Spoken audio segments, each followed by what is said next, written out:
direitos são negociáveis por conta das previsões da reforma trabalhista? Existem alguns direitos que sim podem mudar e na verdade você tem novos arranjos entre empregados e empregadores, mas tem outros que de forma alguma poderão ser afetados. Então a reforma ela é bem rígida quanto a direitos que não podem ser mudados. O que pode mudar? O que pode ser acordado entre empregado e empregador?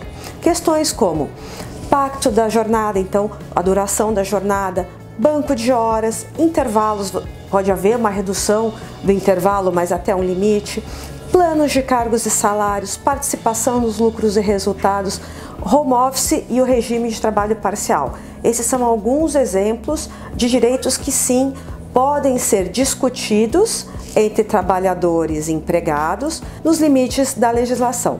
Um dos pontos-chave da reforma, o que é? Instituir a ideia de que o acordado prevalece sobre o legislado. Então, em determinadas questões, havendo um acordo entre empregados e empregadores, esse acordo prevaleceria quanto ao que existia na lei. E isso acabou, como eu falei para vocês, dando muitas discussões, ensejando muitas discussões e muitas dúvidas quanto à perda de direitos pelos empregados. A gente viu que tem direitos que realmente podem ser negociados, como, por exemplo, os intervalos, como regimes de trabalho parcial, mas tem outros direitos que são inegociáveis. Quais são esses direitos? Basicamente são os da Constituição. Vale lembrar o seguinte, a reforma trabalhista ela foi trazida por uma lei ordinária, uma legislação comum. A lei ordinária ela não pode alterar a Constituição, então a gente não tem nada hoje que altere todos aqueles direitos que já foram garantidos, que já foram conquistados pelo trabalhador na Constituição. Quais são eles? São vários, mas para citar alguns exemplos de direitos que não mudam de forma alguma.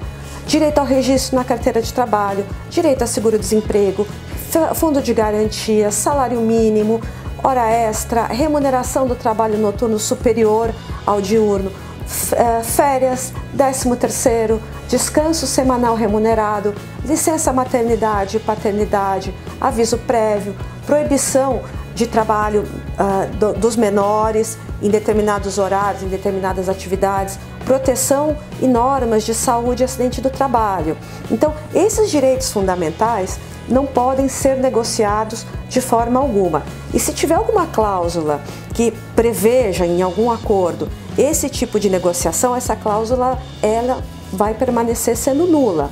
Então, isso é algo que tem que ser trazido para os empregados e empregadores, que determinados direitos de forma alguma podem ser mudados. Eles permanecem mesmo com a reforma trabalhista.